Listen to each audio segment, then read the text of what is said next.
Operation Toofan the narco hunt ലഹരി വിരുദ്ധ സന്ദേശവുമായി ക്രൈസ്റ്റ് വിംഗ്സ് ക്ലബ്ബ് ഉദ്ഘാടനവും ഇന്റർ കോളേജിയേറ്റ് ഫുട്ബോൾ ടൂർണമെന്റും സംഘടിപ്പിക്കും. ഇന്ന് 1:30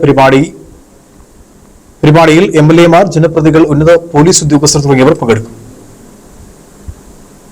പുളിയമല ക്രൈസ്റ്റ് കോളേജും വണ്ടമ്പേട് കിസാൻ സർവീസ് സൊസൈറ്റിയും സംയുക്തമായി സംഘടിപ്പിക്കുന്ന operation Toofan the narcotic hunt ലഹരി വിരുദ്ധ ജനകീയ ബോധവൽക്കരണ ക്യാമ്പയിന്റെ ഭാഗമായി inter collegiate flight football tournament ഇന്ന് ഉച്ചയ്ക്ക് 1:30 പുളിയമല ക്രൈസ്റ്റ് കോളേജ് ഗ്രൗണ്ടിൽ നടത്തപ്പെടും. പരിപാടികളിൽ എംഎൽഎമാരായ റോയ് കെ പൗലോസ്, അഡ്വക്കേറ്റ് സേനാപതി വേണു, നഗരസഭാ ചെയർപേഴ്സൺ ജോയി വെട്ടിക്കുഴി, ജില്ലാ പോലീസ് മേധാവി doctor A Naseem, Kattappana DYSP VT Shajan, sub inspector Binoy Abraham എന്നിവർ സംബന്ധിച്ച് ലഹരി വിരുദ്ധ സന്ദേശം നൽകും. ലഹരിയില്ലാത്ത യുവത്വം, സുരക്ഷിതമായ സമൂഹം എന്ന ആശയം ഉയർത്തിപ്പിടിച്ചാണ് പരിപാടി സംഘടിപ്പിച്ചിരിക്കുന്നത്. Christ college director father Lijo Kochuveettil, principal doctor AV George Kutty, Vandambedu Kisan service society president Moncy Baby, college football coordinator Gokulnath, college program coordinator Mobin Abraham തുടങ്ങിയവർ പരിപാടിക്ക് നേതൃത്വം വഹിക്കും.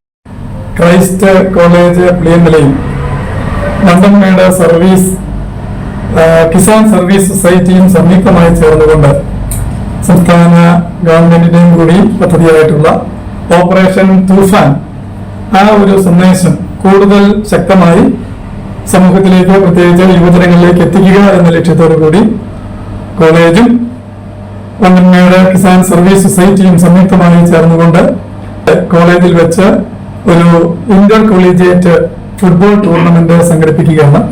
Principal doctor MB George Kutty, Vandambedu Kisan service society president Moncy Baby, program coordinator Mobin Abraham എന്നിവർ വാർത്താ സമ്മേളനത്തിൽ പങ്കെടുത്തു. Idukki vision news, Kattappana.